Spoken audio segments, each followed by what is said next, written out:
Olá pessoal, como vocês estão? Meu nome é Bruno Sankey e como eu disse a vocês, todo início de mês eu estarei trazendo aqui no YouTube um vídeo um pouco mais longo tratando de algum assunto que demande mais tempo. Eu já peço para você deixar aí o seu like no vídeo, se inscrever no canal caso você não seja inscrito e ativar o sininho a fim de que você possa receber novas notificações. Hoje estaremos considerando a questão da interpretação dos sonhos a partir de Freud. Para isso, eu estarei trazendo esse vídeo praticamente resumindo o que Freud fala nesse livro, A Interpretação dos Sonhos, que foi publicado em 1899, né, com a data de 1900, para ter uma ideia de início de uma teoria. E esse vídeo vai estar considerando os princípios de interpretação dos sonhos, os princípios de formação do sonho, conforme os apresentados neste livro de Freud. Para isso, esse vídeo será dividido em algumas partes, seguindo, basicamente, as partes dos capítulos do livro. Então, serão 7 partes. Na primeira parte do vídeo, nós estaremos fazendo uma revisão da literatura científica sobre os sonhos, ou da literatura em geral sobre os sonhos. Na segunda parte, nós estaremos considerando o método de interpretação dos sonhos. Na terceira parte, irei apresentar brevemente a teoria de que o sonho é uma realização de desejo. Na quarta parte, lidarei com a objeção de que existem sonhos desprazerosos que não parecem se enquadrar na teoria do sonho, como uma realização de desejo. A quinta parte irá discutir a questão do material e das fontes do sonho. A sexta parte tratará de 4 operações que estão envolvidas na formação dos sonhos, e a sétima e última parte trará uma discussão mais elaborada dos processos psicológicos que atuam na formação dos sonhos. Então, basicamente, esses são os capítulos do livro A Interpretação dos Sonhos. Esse vídeo seguirá, então, o que cada capítulo discute. Então, começamos pelo primeiro tópico, né? O tópico discutido no primeiro capítulo do livro e que será discutido na primeira parte deste vídeo. Consideremos a literatura científica que trata dos problemas dos sonhos. A literatura científica ela já produziu diversos trabalhos a respeito dos problemas dos sonhos. O sonho sempre foi um problema que incomodou a humanidade desde a antiguidade.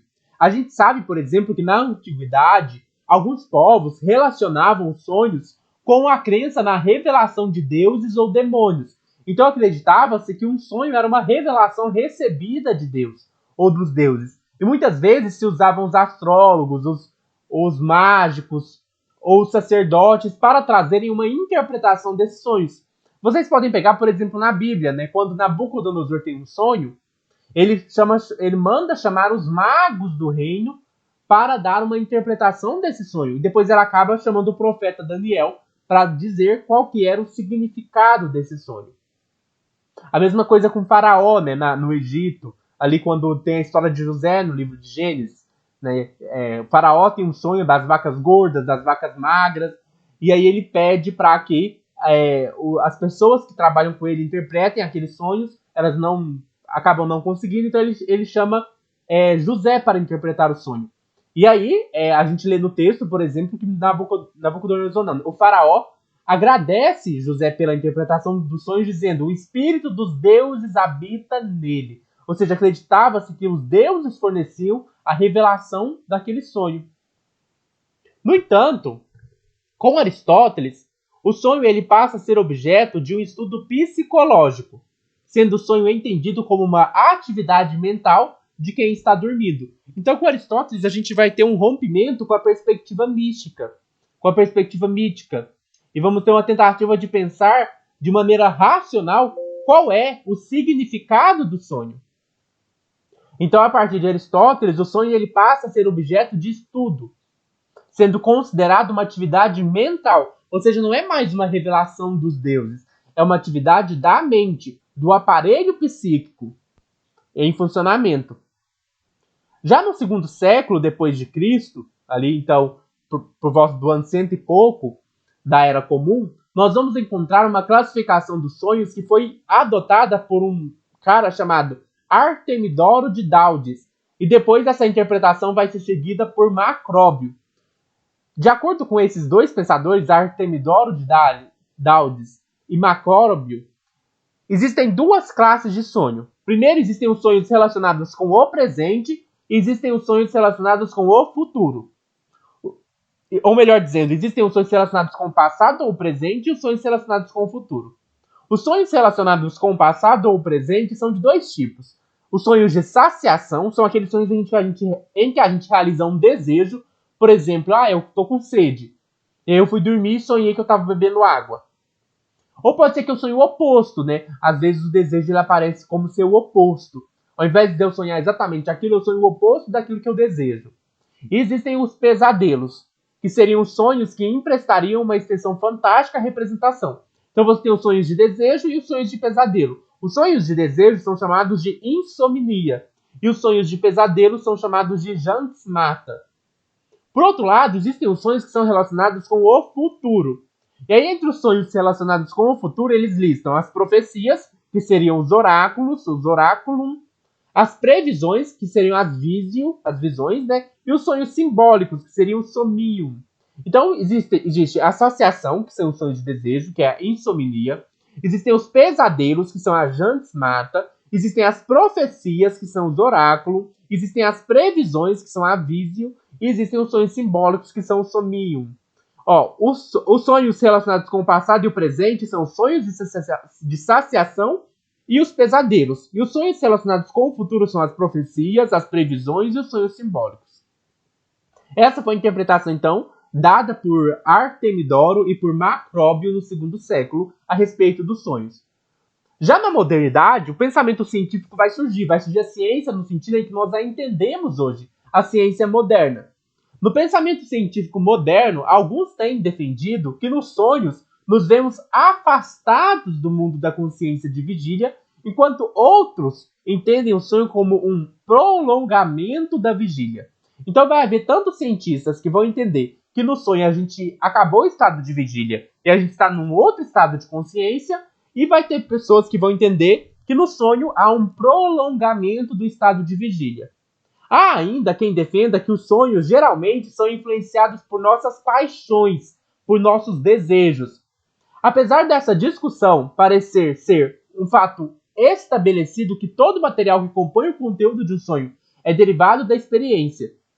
No entanto, a gente tem que pensar de que experiência? Então, assim, é um fato estabelecido que os conteúdos dos nossos sonhos vêm da experiência. Eles têm a ver com a nossa experiência no dia a dia. A gente sonha com coisas que a gente experiencia.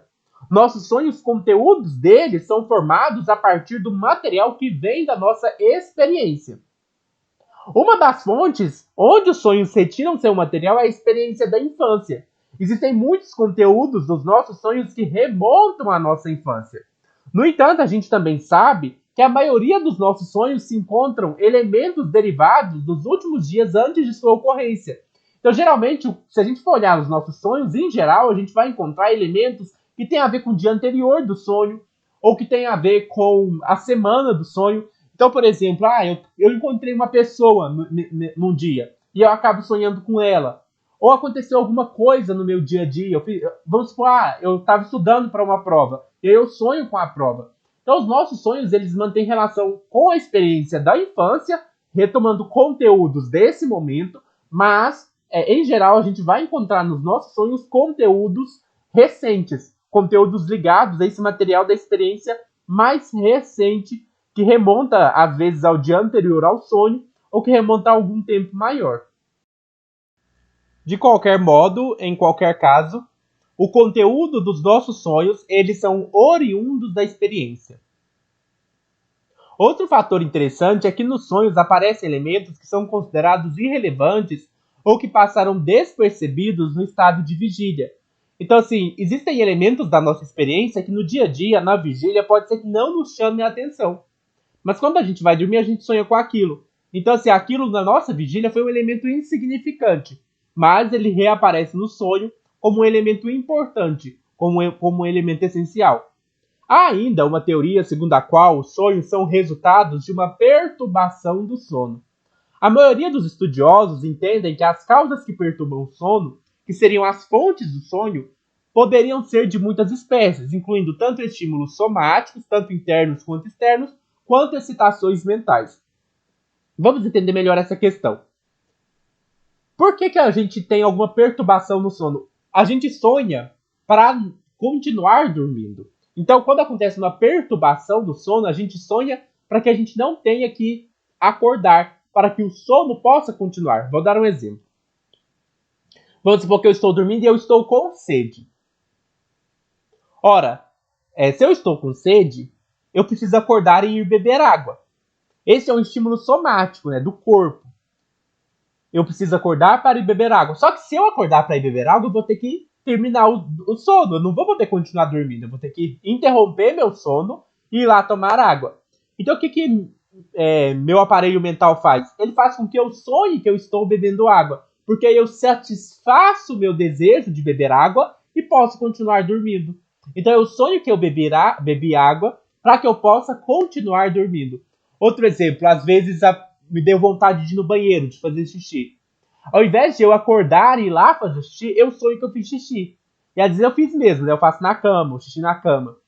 Então, nesse caso, o sonho apareceu como uma forma de preservar o sono. O que há ali? Há uma perturbação do sono, há alguma coisa que perturba o sono, e a gente sonha para afastar essa perturbação. Essa é uma das teorias. Sabemos também que, por vezes, nós esquecemos o que sonhamos após acordarmos.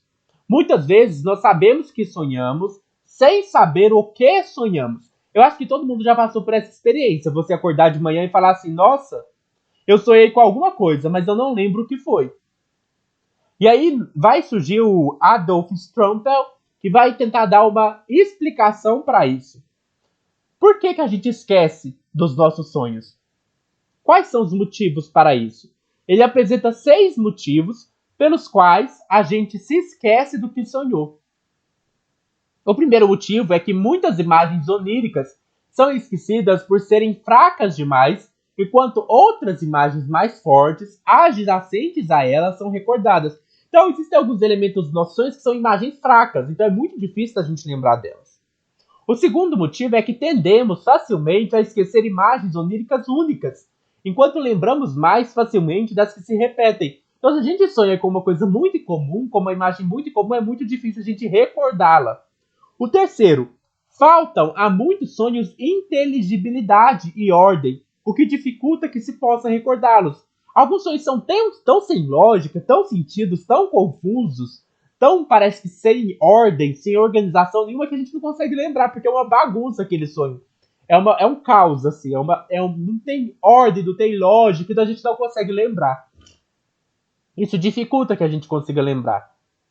O quarto motivo é que as composições oníricas muitas vezes não estão relacionadas com imagens que nos chamam a atenção na vigília. Isso foi algo que eu já disse, né? Já disse que às vezes a gente sonha com coisas que são insignificantes na nossa vigília. Então existe alguma coisa que na nossa experiência acordada não nos chama atenção. Mas essa questão que é tão insignificante, que parece tão sem significado, enquanto a gente está acordado, a gente acaba sonhando com ela. É igual você, por exemplo, você está numa rua. E você está numa loja, aí passou uma pessoa perto de você que você nunca viu, que não é importante, mas você nem prestou atenção nela, ela só passou andando. É uma pessoa desconhecida e você acaba sonhando com aquela pessoa desconhecida que você viu na rua. Então, assim, é uma coisa insignificante. Às vezes você não vai conseguir lembrar porque é uma coisa insignificante. O quinto motivo para a gente esquecer os nossos sonhos é que após o despertar, o mundo dos sentidos exerce pressão e se apossa imediatamente da atenção com uma força a qual muitas poucas imagens oníricas conseguem resistir. É só vocês pensarem, por exemplo, nessa analogia do Sol e das estrelas. Quando está de noite, o céu está escuro, a gente consegue ver as estrelas. Mas quando amanhece, o Sol brilha, as estrelas nós não conseguimos vê-las no céu. Isso quer dizer que as estrelas desapareceram? Não, as estrelas ainda estão lá. Por que a gente não vê as estrelas durante o dia? É porque a luz do Sol as ofusca. A luz do Sol é tão forte que supera a luz das estrelas. E assim nós não conseguimos ver as estrelas. Então a gente pode fazer uma analogia semelhante. Os elementos do sonho são como as estrelas. Quando a gente acorda, é como se a luz da consciência, as imagens que nós temos conscientemente, elas são mais fortes. e elas ofuscam as imagens oníricas, as imagens dos sonhos. Então, após a gente despertar, as imagens que vêm dos nossos sentidos, as imagens que a gente vai recebendo pela visão, pela audição, e a gente vai vendo, acordando, essas imagens que a gente vê acordado, elas são mais fortes que as imagens que a gente teve nos sonhos. Então elas ofuscam as imagens dos sonhos e faz com que a gente não consiga lembrar delas. Por fim, o sexto motivo é que tendemos a esquecer nossos sonhos porque geralmente temos pouco interesse neles. Faça um teste. Provavelmente se você não liga para os seus sonhos, você não lembra muito deles. Mas comece a pegar um caderno e anote o que você conseguir lembrar dos seus sonhos. Se você acorda de manhã, vai lá, pega um caderninho e fala assim, sonhei com isso, e anota. Se você começar a prestar atenção nos seus sonhos, você vai perceber que você vai sonhar mais. Não quer dizer que você vai sonhar mais, quer dizer que você vai lembrar de mais sonhos. Então, se a gente prestar atenção nos nossos sonhos, se a gente der atenção para eles, a gente sonha, entre aspas, mais. A gente lembra mais dos nossos sonhos. Então, essa questão de que nós tendemos a esquecer nossos sonhos, um dos motivos é que a gente não dá atenção para eles. Se a gente passar a dar atenção para os sonhos, se a gente passar a observar os nossos sonhos, provavelmente nós vamos lembrar mais deles. Os estudiosos retratam o processo da formação dos sonhos mais ou menos da seguinte maneira. Eles vão dizer que os sonhos se formam assim. Primeiro, os estímulos sensoriais gerados durante o sono despertam na mente diversas representações que aparecem sob a forma de ilusões. Essas representações vinculam-se por meio de associações e também por associações convocam uma outra série de representações. Todo esse material, então, é trabalhado na medida do possível pelas faculdades mentais de organização e pensamento que ainda restam. Então vamos supor, você está dormindo. E aí algum estímulo sensorial, que pode ser do seu corpo interno, né, do interior do seu corpo, ou alguma coisa externa, algum barulho, né, que você ouve de longe, tudo aquilo pode despertar seu sonho. Pode despertar na sua mente representações. Essas representações elas vão se ligar a representações semelhantes por meio de associações. E é assim que vai se formando o conteúdo do seu sonho.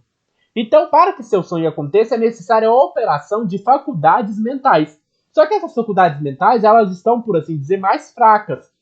Né? Elas não estão como você está acordado. Por exemplo, quando você está acordado, acontece a mesma coisa. Você recebe um estímulo, você produz uma representação a partir desse estímulo, você liga essa representação a representações semelhantes, mas isso é feito por faculdades mentais que estão a todo vapor, por assim dizer, estão ali operando. Agora, no sonho, essas faculdades mentais elas estão operando, mas estão operando de maneira mais fraca. Mas é essa operação mental mais fraca que vai permitir a formação do seu sonho.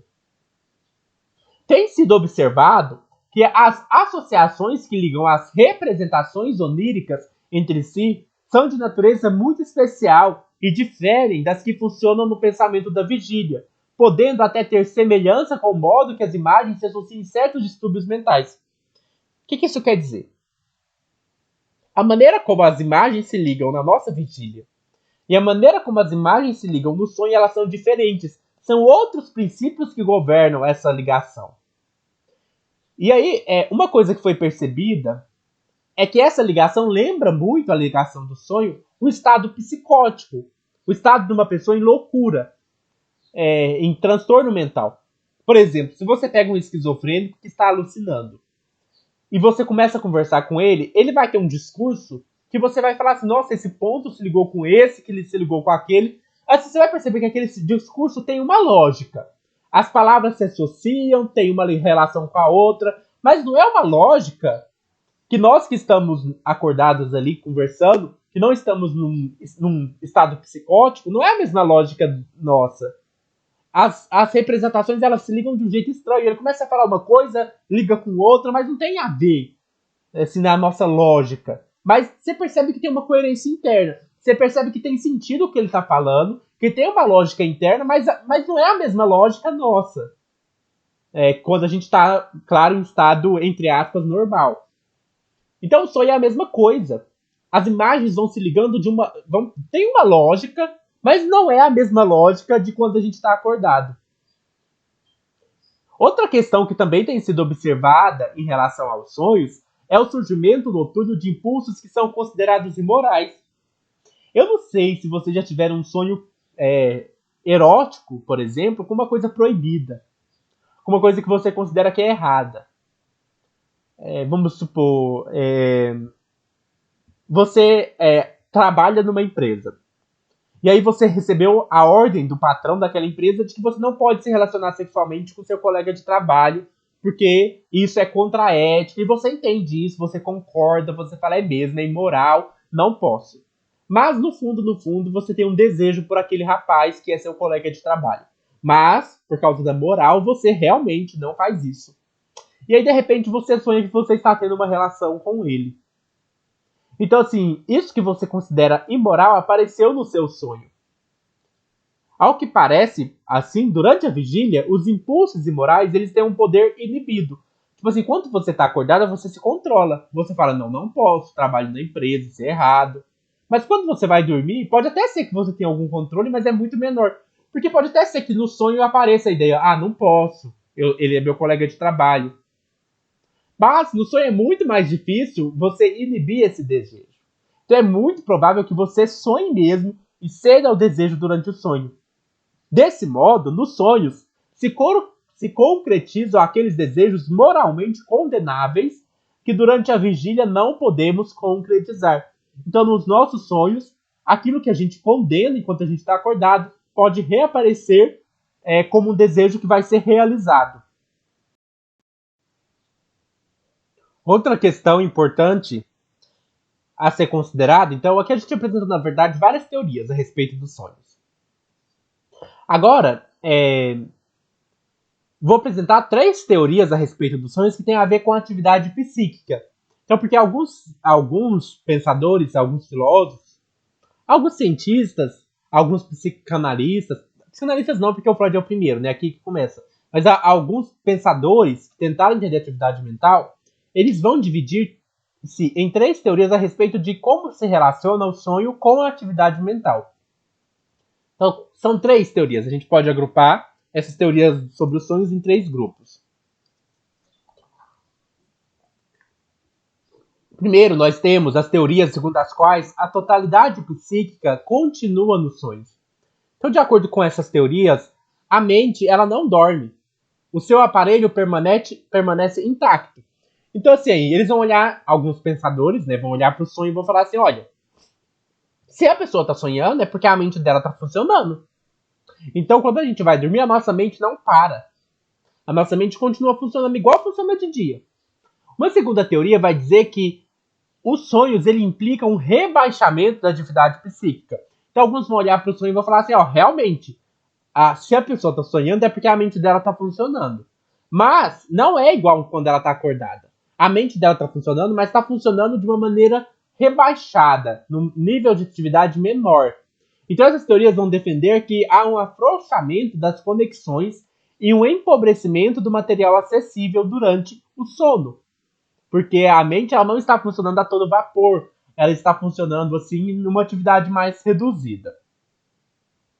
Em terceiro lugar, nós vamos ter as teorias que entendem que no sonho a psique está no livre emprego de suas forças, sem as limitações da vigília. Essa que é diferente da primeira por algum motivo. Assim. Enquanto na primeira você pensa assim, na primeira teoria, enquanto eu estou acordado, enquanto eu estou dormindo, a mente está funcionando normal. Essa teoria fala o contrário. Ela vai falar assim, enquanto eu estou acordado, minha mente está funcionando de maneira limitada. Quando eu vou dormir, é aí que minha mente se sente liberta. Então aqui, e ao contrário da segunda teoria também, né? Enquanto a segunda teoria fala, olha, durante o dia a nossa mente está funcionando a todo vapor e de noite ela está funcionando de maneira fraca, essa teoria vai dizer o contrário. É de dia que nossa mente está funcionando de maneira fraca, reduzida. E é de noite que nossa mente está livre para funcionar. Então essas teorias vão atribuir à mente, no sonho, uma capacidade de inclinação para desenvolver atividades psíquicas especiais de que, na vida de vigília, ela é total ou basicamente incapaz. Então é como se dissesse, olha, quando você está dormindo, sua mente ela tem capacidades que ela não tem quando está acordada. Ela tem, vamos por assim dizer, ela tem o poder de desenvolver atividades que ela está limitada quando ela está acordada. Então, quando você vai dormir, sua mente ela expande. Ela tem mais liberdade. Outra questão sobre os sonhos que é discutida pela literatura científica é a relação entre os sonhos e os distúrbios mentais. Eu já falei isso aqui, né, nesse vídeo, que na verdade o sonho ele se parece muito com o estado psicótico, a lógica do sonho, a maneira como as representações se ligam.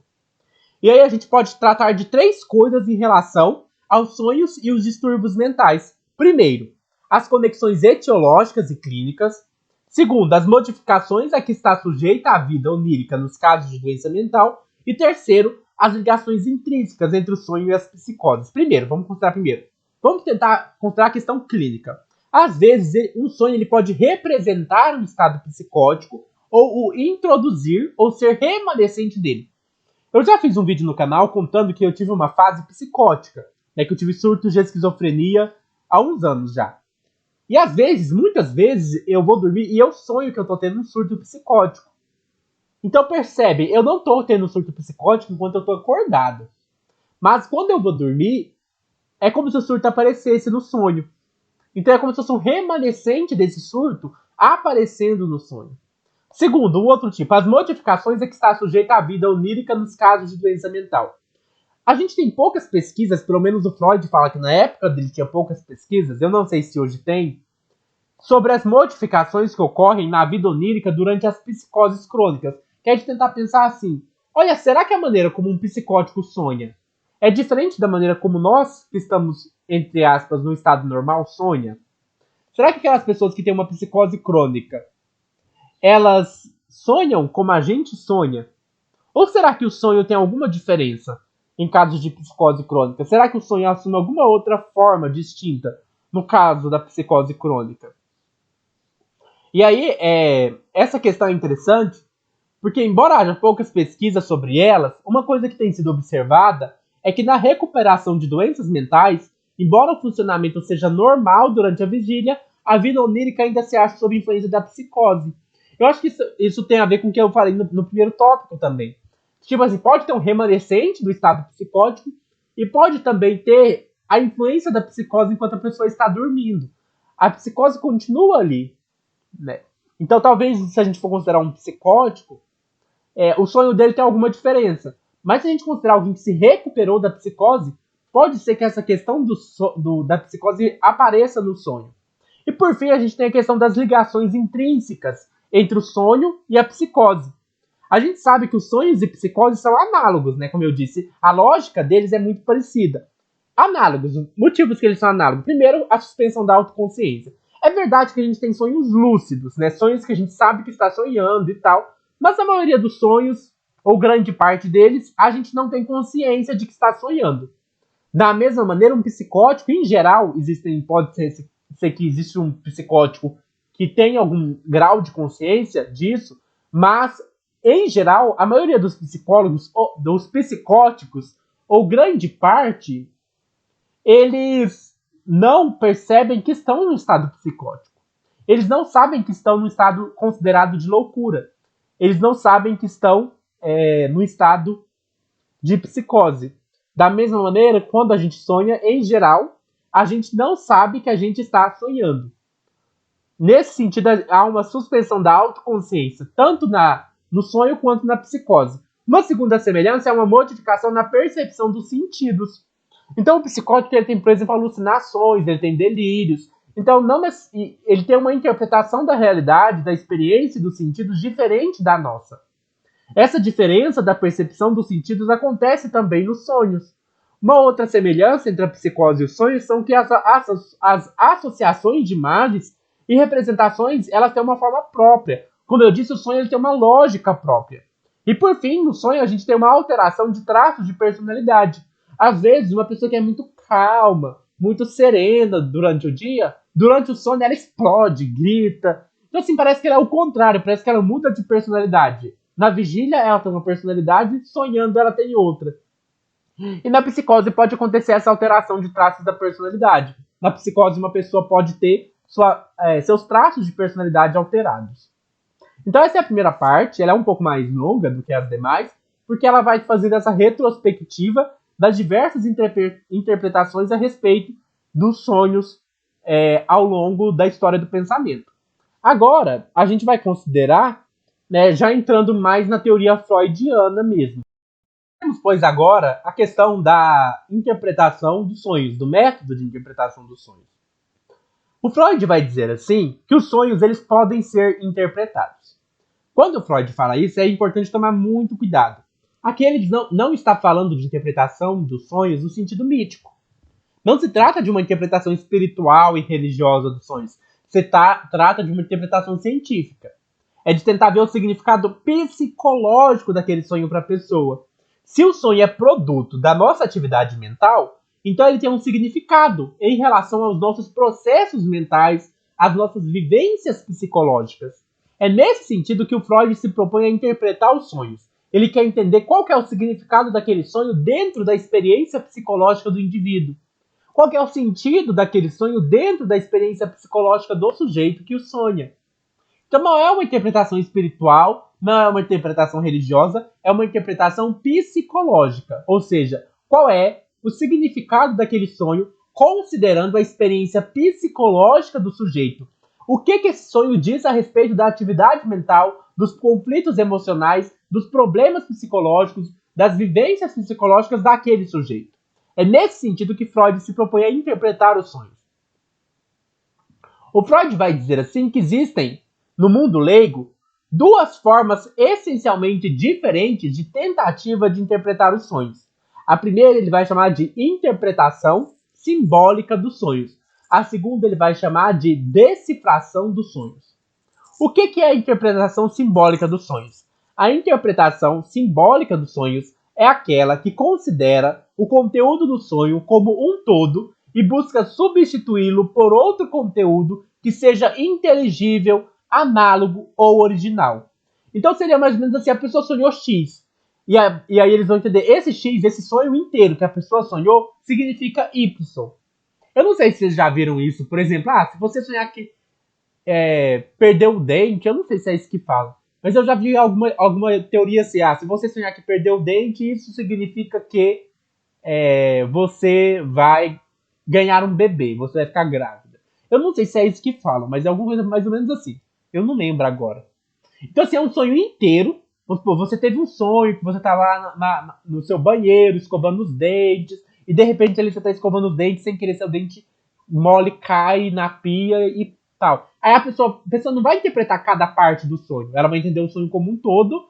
Esse sonho como um todo significa uma coisa como um todo. Nesse caso, significa que você vai ter um bebê. Né? Ou outra coisa, eu não lembro muito bem o que significa não para essa interpretação leiga. Lembrando que o Freud está considerando uma interpretação leiga. A segunda maneira de interpretar os sonhos no mundo leigo é a decifração dos sonhos.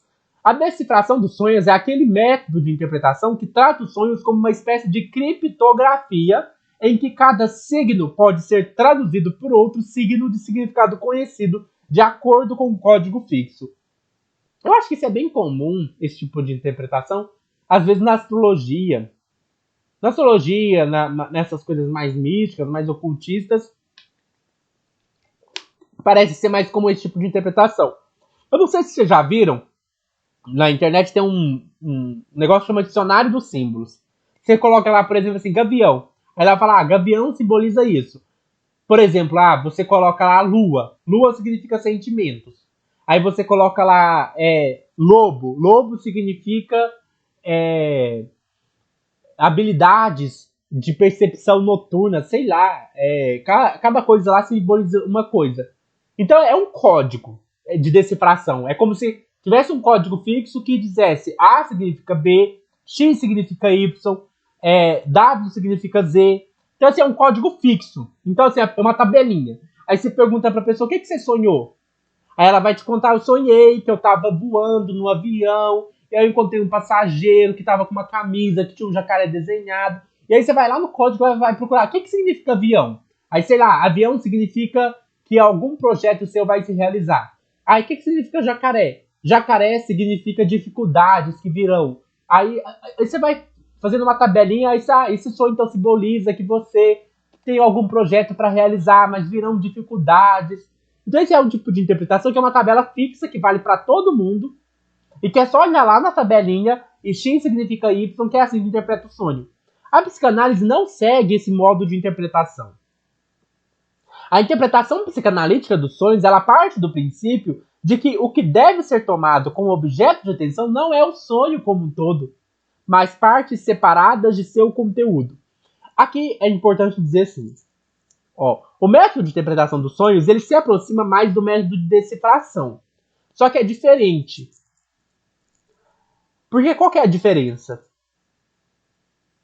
Olha, o que é o ponto em comum? Primeiro, a psicanálise vai entender que cada parte do sonho tem um significado. Mas essa parte não é dada por uma tabelinha. Essa que é o ponto de diferença. Então, assim, é um tipo de decifração, porque considera o significado de cada parte do sonho, mas entende-se que não existe uma tabelinha. Por que não existe uma tabelinha? Porque o significado de algo no sonho vai depender da experiência psicológica do sujeito. Então, assim, às vezes, para você, um cachorro simboliza uma coisa, para outra pessoa simboliza outra. Vai depender do que aquele animal tem a ver com a história psíquica daquela pessoa. Vou dar um exemplo dessa questão do cachorro. Vamos supor que a gente considere que uma criança, ela sempre teve um cachorrinho de estimação e que ela sempre amou esse cachorrinho. Então esse cachorrinho para ela tem um símbolo de afeto, de carinho, de amor. Então se essa criança sonhar com um cachorrinho, no sonho esse cachorrinho pode ter um símbolo de afetividade, dessa questão do carinho, dessa questão do amor. Por outro lado, pode ser que uma criança ela foi atacada por um cachorro. Ela estava andando na rua, tinha um cachorro solto, mordeu ela. E essa experiência deixa uma marca de sofrimento, de dor. Então, para essa outra criança, o cachorro simboliza dor. Eles vão crescer, vão se tornar adultos. E como eu disse para vocês, a experiência, o sonho tira conteúdos da experiência da infância. Então, mesmo depois de adulto, a imagem, essa marca psíquica do cachorro pode continuar presente. E aí não tem como a gente fazer uma tabela, porque para aquela criança que foi atacada pelo cachorro, se ela sonhar com o cachorro, vai ser uma experiência de dor, de sofrimento. Aquele cachorro vai simbolizar algo que tem a ver com uma experiência traumática. Enquanto a outra pessoa, se ela sonhar com um cachorro, e o cachorro para ela era um símbolo de afeto, então o sonho vai ter outro significado. Então o significado do elemento que aparece no sonho não é igual para todo mundo. Não tem como falar para todo mundo que cachorro significa isso. Não, vai depender da experiência psicológica do sujeito. Vamos para a terceira parte, que é bem breve, eu só vou falar qual que é a teoria que o Freud propõe. É que é uma teoria polêmica, mas é a afirmação que ele vai chegar. Tem muita gente que questiona a psicanálise falando que ela não é científica, que ela é uma pseudociência. Porque fica assim, de onde que o Freud tirou essas teorias? Eu acho que essa questão ignora um pouco o trabalho clínico do Freud. Freud ele teve um contato com pacientes muito grande. Então, para ele construir uma teoria, ele não construiu ela do nada. Ele construiu a partir de observação do trabalho dele. É claro, assim, se vocês perceberem, eu tive toda uma primeira parte que o Freud dedicou a mostrar as teorias científicas ao longo da história a respeito dos sonhos. Então, o Freud ele combina duas coisas. Ele considera o que a ciência já produziu a respeito daquele assunto e ele considera aquilo que ele conseguiu de dado clínico na sua experiência clínica. Então, assim, a gente passou por aqui por vários elementos científicos, o Freud tentando entender as teorias, o que os teóricos desenvolveram sobre o sonho. Então, o Freud, ele, para construir a teoria dele, ele não construiu ela do nada. Não é uma pseudociência, não é igual, sei lá, terraplanismo. A pessoa não tem provas, não tem evidências, inventou uma teoria de conspiração. Não, a psicanálise ela é baseada em evidências. Então, ela vai considerar as evidências científicas, né, o que a ciência já produziu, como o Freud fez aqui, e em segundo lugar, ela vai considerar a observação empírica na clínica. O Freud, para ele construir a teoria dos sonhos dele, ele teve que ouvir mais de 1000 sonhos. Ele atendeu vários pacientes e ele teve que ouvir mais de 1000 sonhos. E aí você pensa, ele ouviu 1000 sonhos, e ele não só ouviu esses 1000 sonhos, ele conhecia a história de vida das pessoas que contavam esses sonhos, que elas estavam sendo atendidas, contando seus conflitos. Então o Freud foi percebendo que esses sonhos eles tinham relação com a experiência psicológica do sujeito. E o que ele descobriu a partir disso é que o sonho ele é uma realização de algum desejo reprimido. Um sonho ele pode representar um desejo como realizado. Para o Freud, os sonhos muitas vezes se revelam sem qualquer disfarce, como realização de desejos. Porque existem desejos que eles não são necessariamente desejos que a gente considera imorais. Por exemplo, beber um copo de água é um desejo. Eu quero beber copo de água. Só que esse desejo é uma coisa imoral? Eu acho que isso é uma coisa que eu tenho que reprimir, esse desejo. Claro, pode ser que eu tenha que reprimir se eu estou numa reunião lá da minha empresa e aí eu não posso beber água porque não tem como sair da reunião naquele momento. Mas, em geral, a gente bebe água de boa. Não tem nada, a gente acha, é pecado. Não, a gente, não sei, né? Se tiver uma religião que fala que beber água é pecado, aí eu não sei. Não tem não, eu acho, eu espero. Mas vamos supor vamos supor que não tenha, né? Espero que não tenha.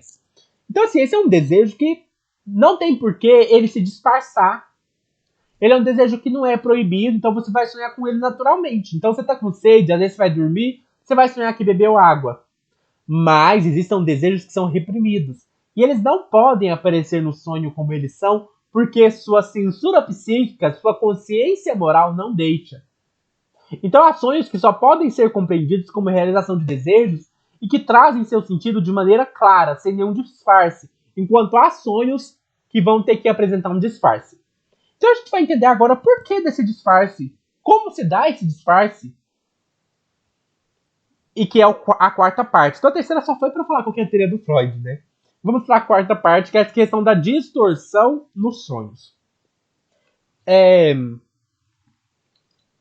Para fazer essa parte, eu vou usar um pedaço de papel que vai ser legal para a gente ilustrar o que eu quero dizer.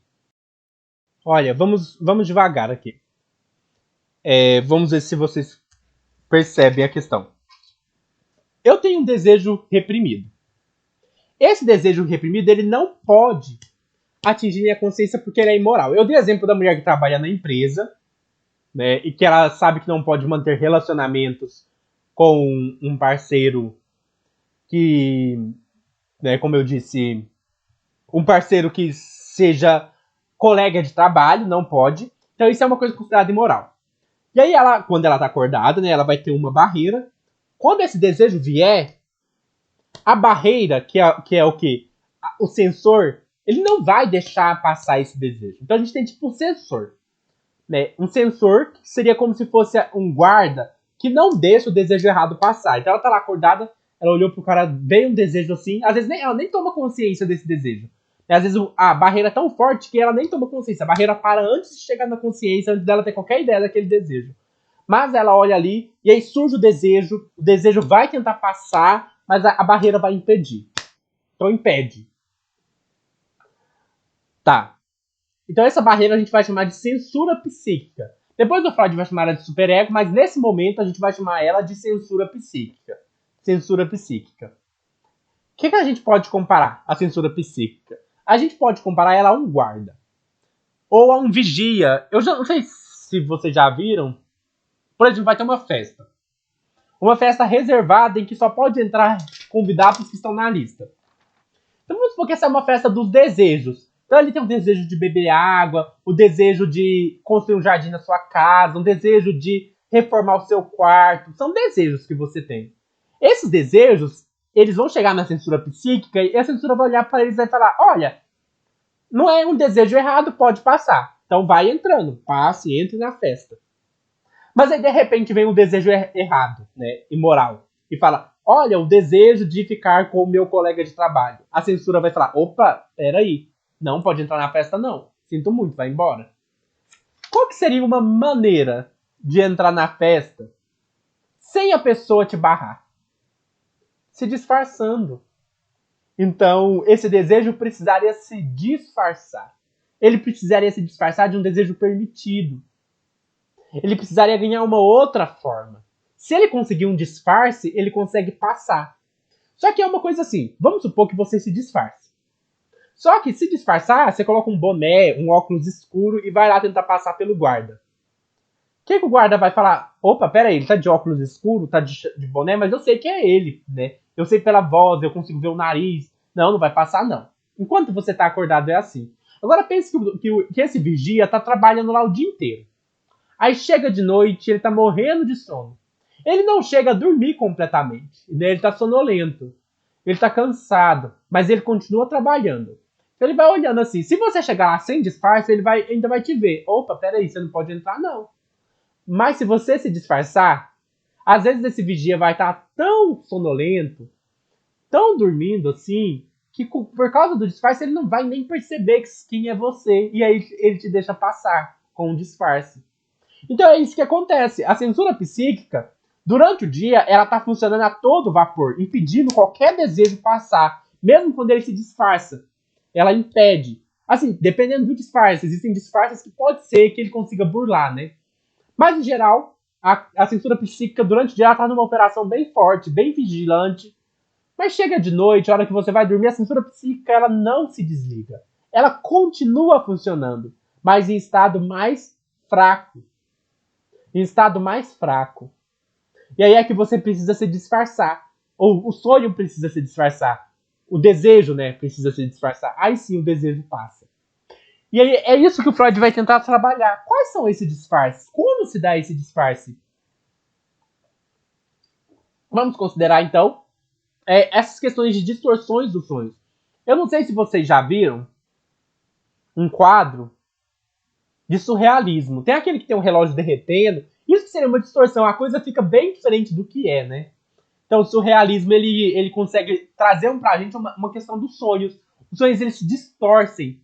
Eles ficam diferentes para conseguir enganar a censura psíquica.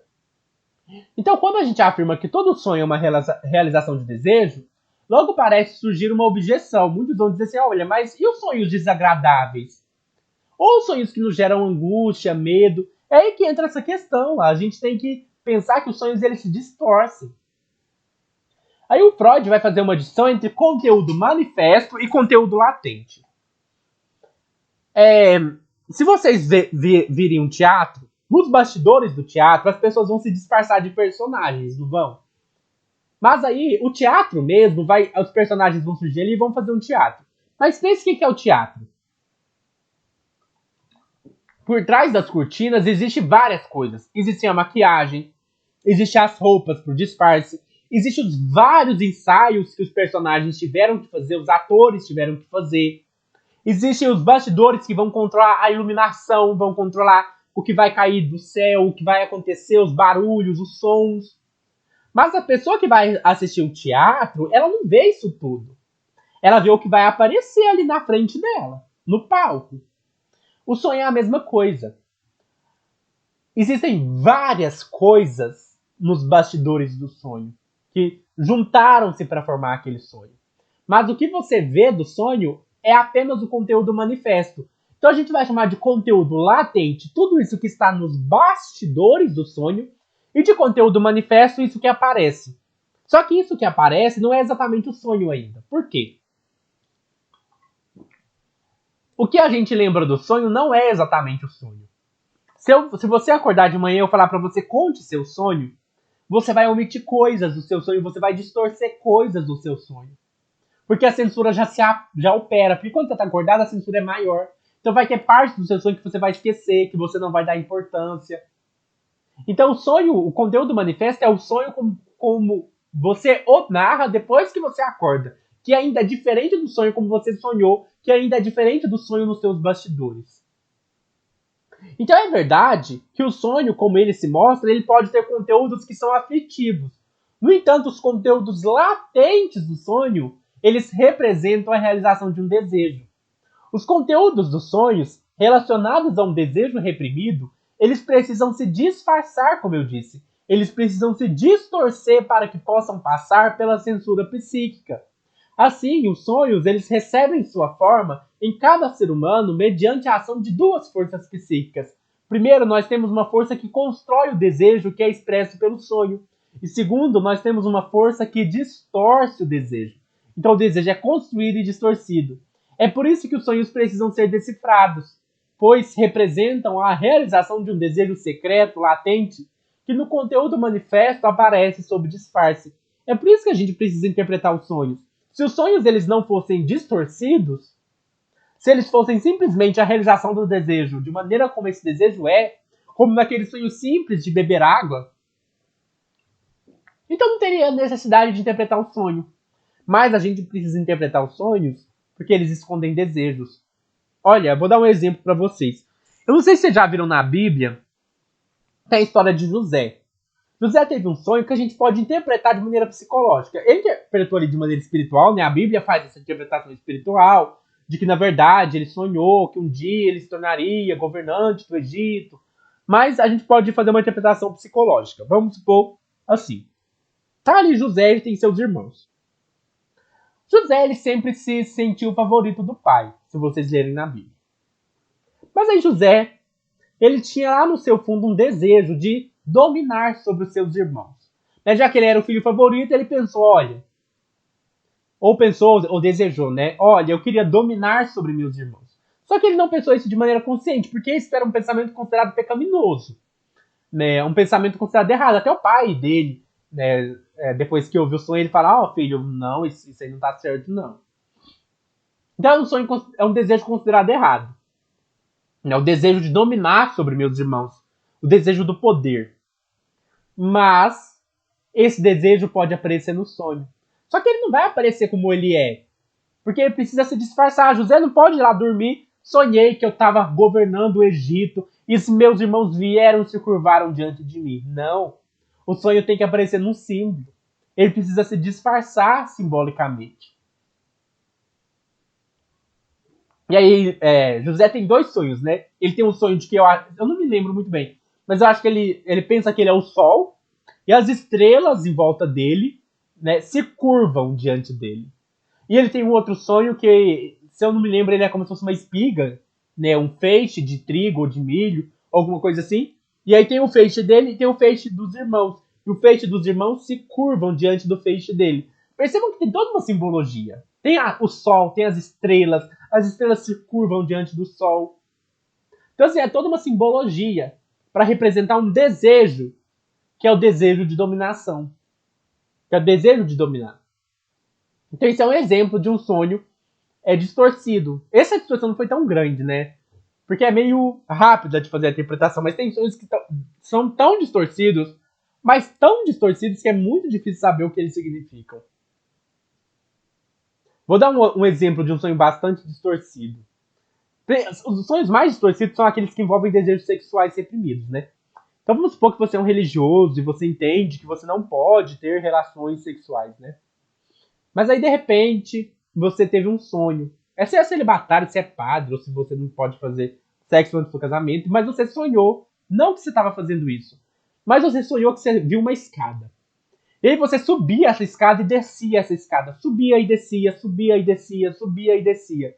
Vocês percebem a relação com o coito, né? O subir e descer, subir e descer, subir e descer. Né? Você sonhou que você subia e descia aquela escada sem parar. Tô dando um exemplo, não tô falando que todo mundo que sonha, que tá subindo uma escada, descendo uma escada, significa isso. Tô falando que vamos supor que na experiência daquele indivíduo, o movimento de subir e descer, subir e descer, subir e descer, é um símbolo do coito. Então, quando ele sonha que ele está subindo e descendo uma escada, pode ser que isso que é tão distante, parece, do original, né, seja o significado do sonho dele, seja um símbolo da relação sexual. Então, assim, percebem esse subir e descer, como um símbolo, né? Como o sonho, o desejo se distorceu tanto, que ele precisou aparecer na forma de uma escada da pessoa descendo e subindo, para simbolizar o desejo sexual dela. É um exemplo, claro. Agora a gente vai falar da quinta parte, que é o material e as fontes dos sonhos. Sabemos que os sonhos mostram uma clara preferência pelas impressões dos dias imediatamente anteriores. Então sempre no sonho vai ter uma coisa do dia anterior. Por que vai acontecer? Você vai ter um desejo reprimido. Esse desejo vai passar a censura psíquica, vai burlar. Mas o que vai acontecer? Esse desejo vai se ligar a outras representações. E essas representações que ele vai se ligar vão ser as representações que estão frescas na memória. Que são as coisas que aconteceram no dia anterior. Então pode ser que você tenha um desejo que remonta à sua infância, mas quando esse desejo se disfarça e burla a censura psíquica, para formar o sonho ele vai ter que usar elementos. Quais são os elementos que ele vai usar? É como se fosse mais ou menos assim. O desejo precisa se expressar. Você precisa se expressar, né? Vamos supor que você vai fazer uma pintura. E aí você vai pintar alguma coisa. Você tem a ideia do que você vai pintar e tal, você já programou. Só que o que você vai usar para pintar? Você vai precisar de algum material. Então você vai ter que usar as tintas que estão disponíveis, você vai ter que usar o papel que está disponível, você vai ter que usar o que você tem nas suas mãos, o pincel que está disponível. O sonho é a mesma coisa. O desejo precisa se expressar. Só que o que ele vai usar? Ele vai usar os elementos que estão disponíveis ali para ele. Os elementos que estão frescos ali na mente para ele fazer uso delas. Então, geralmente, o sonho ele vai trabalhar com representações do dia anterior ao sonho. Então, por isso que o sonho ele retoma representações recentes, que já estão ali para sua mente trabalhar com eles. Né? Então, ele vai trabalhar com representações recentes. É essencial, então, que a gente entenda que o sonho ele vai ter elementos que remontam à infância, desejos da infância, mas esses elementos vão se combinar com elementos do dia anterior. Por isso que os sonhos eles dão preferência pelas impressões dos dias imediatamente anteriores ao sonho. Eles fazem sua escolha com base em diferentes princípios em nossa memória da vigília, já que não relembram o que é essencial e importante, mas o que é acessório e despercebido. Então o sonho ele nem sempre vai trabalhar com aquilo que na nossa vigília foi importante, mas com coisas que às vezes a gente considera insignificante. Os sonhos eles vão ter à sua disposição as impressões mais primitivas da nossa infância e até fazem surgir detalhes desse período de nossa vida que, mais uma vez, nos parecem triviais. Então, no sonho, muitas coisas que até na nossa infância pareciam sem significado ou que pareciam coisas bobas podem aparecer nos sonhos como algo significativo. Até coisas que a gente nem lembra mais. Eu não sei se vocês já tiveram um sonho assim. Você, tipo assim, nossa, eu nem lembrava que isso aconteceu e sonhei que aconteceu uma coisa quando eu era criança que eu nem lembrava. O Freud vai falar que existem alguns sonhos que são mais típicos. Embora a gente não tenha uma tabelinha para falar isso significa isso significa aquilo, existem alguns sonhos que eles são universais, que todo mundo sonha com eles. E que como a gente tem uma experiência humana universal, então esses sonhos eles têm significados semelhantes para todo mundo. Então são sonhos bastante específicos, que são sonhos que a gente pode chamar de sonhos típicos, que são sonhos que todo mundo tem. Como nós somos da espécie humana, como nós vivemos numa sociedade semelhante, como nós temos histórias semelhantes, existem sonhos que todo mundo tem. Como o nosso aparelho psíquico é semelhante, trabalha do mesmo jeito, então existem sonhos universais, sonhos típicos que todos nós temos. O Freud vai citar 4 tipos de sonhos típicos. Existem vou citar cada um, né? O sonho embaraçoso de estar despido. É o sonho de sonhar que você estava pelado, né? Eu acho que todo mundo já deve ter sonhado isso. Nem lembro se eu sonhei, na verdade, né? Mas é um sonho comum. Já sonhei, na verdade, lembrei que é um sonho universal, né? Eu acho que praticamente quase todo mundo já sonhou com isso. Aí a gente pode perguntar qual é o desejo que pode estar nesse sonho. Ora, eu acho que é muito fácil, né? O desejo de se exibir. Um desejo exibicionista, de mostrar o próprio corpo, né? De mostrar o próprio corpo. Então, esse sonho de estar pelado, né, pode revelar desejos exibicionistas. Um segundo tipo de sonho universal é sonhar que alguém morreu. Quando a gente sonha que alguém morreu, eu acho que é simples também. Significa simplesmente que a gente desejou que aquela pessoa morresse. Parece difícil dizer isso porque a gente sonha que a mãe da gente morreu, a gente sonha que pessoas queridas morreram. Mas é simples, é porque morrer significa que a gente não quer aquela pessoa, a gente quer que aquela pessoa suma. Isso não quer dizer que a gente quer que ela suma para sempre, porque isso remonta a um desejo da infância. Eu não sei se vocês já viram uma criança virar para um pai ou para uma mãe depois que o pai briga com ela por ter feito alguma bagunça e falar assim, pai, eu quero que você morra. Por que a criança fala isso? É porque a criança não tem ideia de que a morte significa que o pai dela nunca mais vai voltar. Ela só quer que o pai suma naquele momento porque o pai tá brigando com ela, porque o pai tá querendo exigir alguma coisa dela. Então, para a criança, a morte simboliza simplesmente que a pessoa não quer aquela coisa naquele momento. Quer que a pessoa suma naquele momento. Então, essa ideia de morte da infância, ela permanece no nosso inconsciente. Então, muitas vezes a gente pode sonhar que uma pessoa querida morreu porque aquela pessoa está nos incomodando de alguma forma, ou tem alguma coisa naquela pessoa que a gente, né, não suporta, ou que ela exige alguma coisa da gente que a gente não queria fazer, ou que ela fez alguma coisa que a gente não gostou. Então, nesse caso, o sonho sobre a morte de pessoas queridas simboliza simplesmente que a gente deseja a morte daquela pessoa, não no sentido de que ela morra literalmente, mas no sentido de que a gente quer que ela suma pelo menos por um tempo. O outro tipo de sonho é o sonho de estar voando ou de estar caindo. Esses sonhos eles reproduzem impressões da infância que se relacionam com jogos que envolvem o movimento e que podem dar lugar a sensações sexuais. É igual o sonho da escada, né? Do subir e descer, subir e descer. Então esse sonho de subir, voar, cair, descer, né? Pode ter essa relação com essa simbologia sexual. E por último, a gente tem os sonhos com provas e exames. Eu já tive vários sonhos assim, né? É muito comum a gente sonhar que a gente vai fazer uma prova e que a gente foi mal naquela prova. Esses sonhos, né, revelam o que? O desejo de ser punido, ou medo de ser punido, porque medo e desejo andam juntos, né? A gente tem medo daquilo que a gente deseja. Eu não sei se vocês já perceberam isso, às vezes a gente quer ser punido. A gente tem lá no fundo, a gente tem medo de ser punido, mas a gente quer. Tem um certo masoquismo, assim, a gente quer que a punição chegue. Tanto é que a gente se pune muito, né? A gente se autocomissera, né? Auto-pune. A gente tem muito essa coisa de ficar se culpando, de ficar se punindo.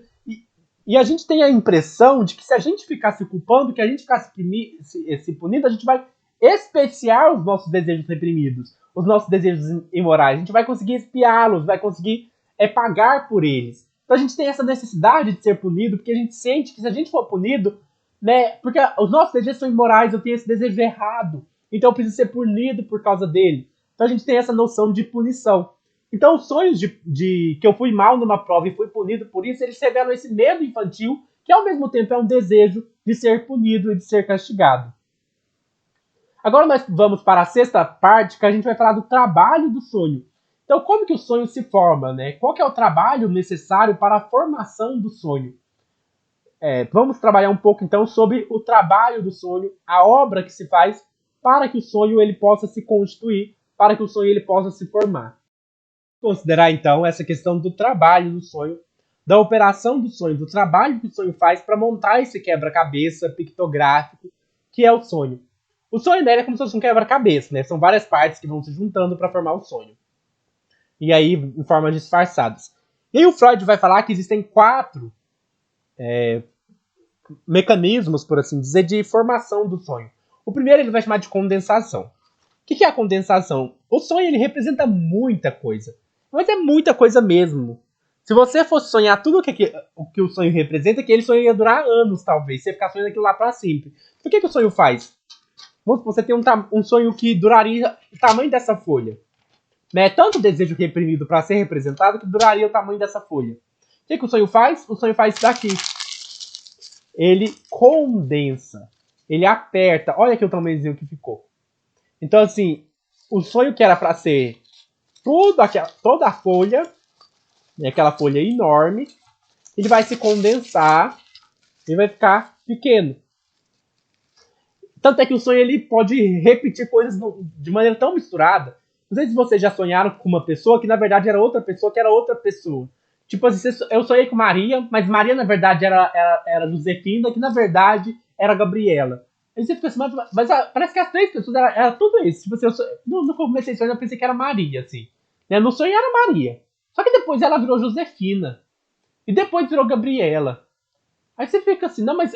Assim, ou você fala assim, não, eu sonhei, era Maria, o corpo era de Maria.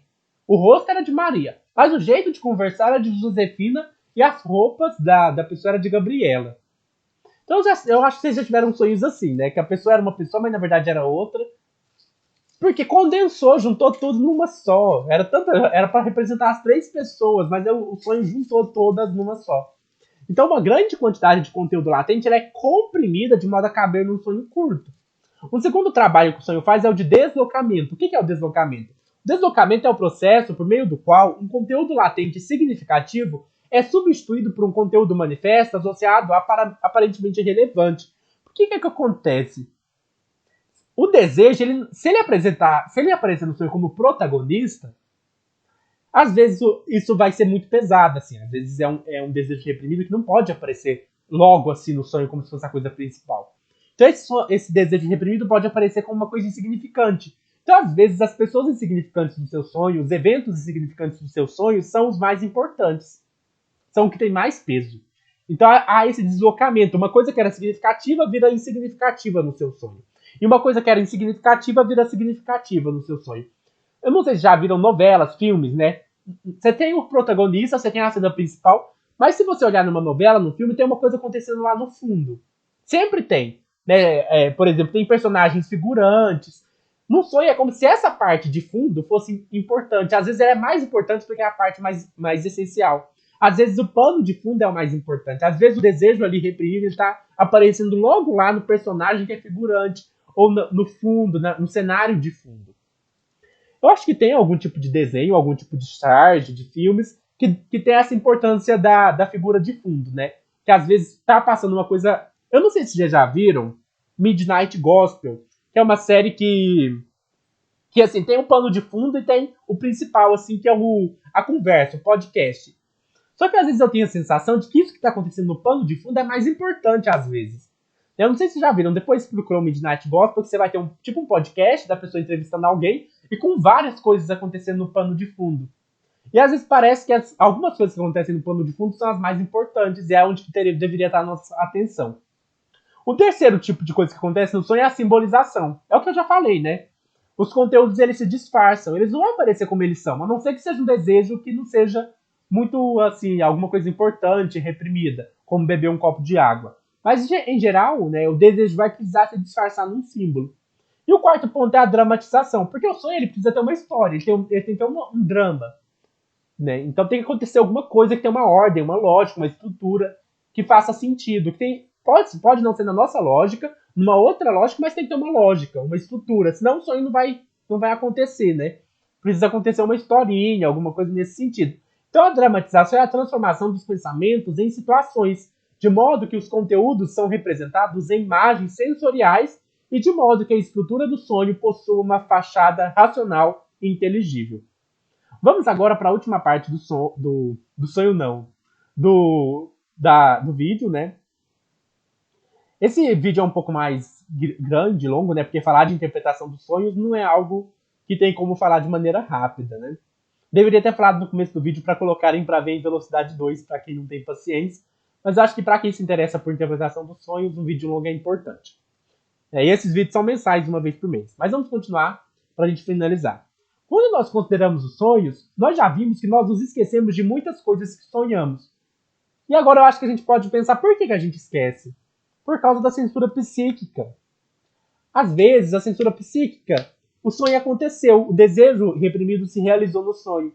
Mas na hora que você acorda, a censura percebeu e impede você de lembrar aquilo. Então a censura psíquica, ela pode até às vezes se enganar enquanto ela está dormindo e deixar o desejo reprimido passar. Mas quando você acorda e desperta, a censura psíquica já pensa, opa, peraí, isso que eu deixei passar era um desejo reprimido, eu não posso deixar a pessoa ver isso. E ela vai lá e pá, faz você esquecer, manda de volta pro inconsciente e não deixa você lembrar.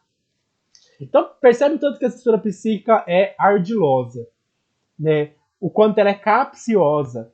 Então há muitos sonhos que você fala assim, nossa, mas eu sonhei, mas não lembro.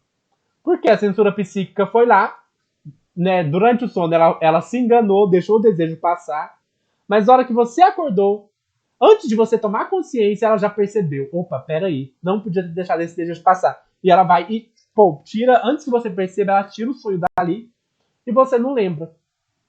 Não lembra o que sonhou. Então, o estado de sono ele possibilita a formação de sonhos que podem reduzir o poder da censura psíquica. No entanto, o esquecimento do sonho ele surge no sentido de atender aos propósitos da resistência.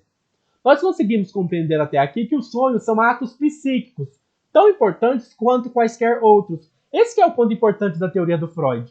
Os sonhos não são uma coisa para você ignorar. Os sonhos não são sem importância, porque muitos pensadores pensavam nisso. Pensavam que o sonho era uma coisa que não tem importância, não tem para que a gente ligar para isso. Ou pensavam que o sonho era só uma questão de, sei lá, a mente tem que jogar fora umas memórias, porque né, a nossa memória ela é limitada. Então a gente tem que sonhar para ir, é tipo um lixão, né? Para ir jogando fora umas memórias. O Freud vai mostrar que o sonho é importantíssimo. Ele é importantíssimo, ele tem um significado psicológico muito importante. A força do sonho é propulsora. Né? Porque ela vai revelar quais são os nossos desejos mais profundos, os nossos desejos inconscientes. Portanto, é importantíssimo a gente entender essa questão dos sonhos como tendo uma importância psicológica muito grande. Eu poderia continuar, né, e falar mais coisas aqui, mas a coisa ficaria muito grande, né? Já está enorme, na verdade, esse vídeo. E vamos finalizar só respondendo a objeção da questão dos pesadelos, né? Porque alguém pode falar, e os pesadelos? Os pesadelos também são realizações de desejo? São também realizações de desejo. O que acontece? Quando você realiza um desejo reprimido, né, vamos supor que você realizasse um desejo reprimido acordado. O que isso vai gerar depois? Muita culpa, muita angústia. Então, alguns sonhos, eles vão ser tão pesados, não porque você não desejasse aquilo, mas porque aquilo que você desejou é considerado algo muito errado, muito grave. Então, o sonho vai agir trazendo a culpa, trazendo a angústia, trazendo a punição. Então, na verdade, muitos sonhos angustiantes são, na verdade, a angústia da culpa. Porque aquele sonho está trazendo um desejo reprimido, que é muito moral. Né? Às vezes, por exemplo, né, na teoria do Freud, tem, por exemplo, ele fala que todos nós temos o desejo de que os nossos pais morram, todos nós temos os desejos incestuosos. Então, esses desejos são muito pesados e eles podem ser causa de muita aflição. Agora, também tem a possibilidade, né, do desejo ter se distorcido tanto, mas tanto, que ele vai aparecer numa forma aflitiva que é muito distante da forma original, causando muito sofrimento. Então a gente pode entender que o efeito aflitivo dos pesadelos, esses sonhos desprazerosos, são sonhos de punição. São sonhos que a gente sonha para punir o fato de que a gente realizou um desejo reprimido. Então a gente pode entender os sonhos desprazerosos como sonhos de punição. E esses sonhos de punição não deixam de ser uma realização de desejo, porque nós desejamos ser punidos. Nós desejamos ser punidos porque nós desejamos pagar por aquilo que fizemos. Teve uma paciente do Freud que uma vez chegou nele e falou assim: eu tive um pesadelo. Eu sonhei isso e isso e agora eu consegui refutar a sua teoria. Então, tipo, você era uma paciente que estava querendo refutar a teoria do Freud. E aí ela estava assim: eu vou provar que essa teoria de desejo está errada. E um dia ela sonhou um pesadelo muito aflitivo e chegou no Freud e falou: aí, provei que sua teoria está errada. Aí o que o Freud respondeu para ela? Olha, pelo contrário, esse sonho que você teve prova que você realizou no sonho o desejo de refutar minha teoria. Você sonhou isso porque você tinha o desejo de refutar minha teoria. Pode ser que ele seja um pouco egoísta e orgulhoso do Freud de falar isso, mas é uma forma dele mostrar que no final, mesmo os nossos pesadelos são realizações de desejo, mesmo os nossos sonhos desprazerosos e aflitivos são a realização do desejo de punição e a aflição que causa o fato da gente ter dado vazão a um desejo reprimido. Porque a censura psíquica, gente, ela é como se fosse um juiz muito severo. Se você erra, ela te pune de um jeito muito forte. Então, se você realizou um desejo reprimido, essa censura psíquica, pode ter certeza, ela é um juiz muito severo, que vai te punir e vai te causar uma culpa imensa. Então, essa é a teoria de Freud sobre os sonhos, essa é a teoria do sonho como realização do desejo. Eu espero que vocês tenham gostado do vídeo. No sábado eu estarei trazendo o próximo vídeo da série de psicologia. E não esqueçam de compartilhar esse vídeo com seus amigos que possam se interessar por essa questão da interpretação dos sonhos. Não deixem de dar um like, não deixem de se inscrever no canal e ativar o sininho para vocês receberem notificações. Porque eu estou fazendo uma série de psicologia, né? Se você se interessa por acompanhar essa série, ative o sininho. Essa série de psicologia, os vídeos são pequenos. Então não vai ser vídeos longos, né? São vídeos pequenos. E se você quer acompanhar, ative o sininho. Até mais.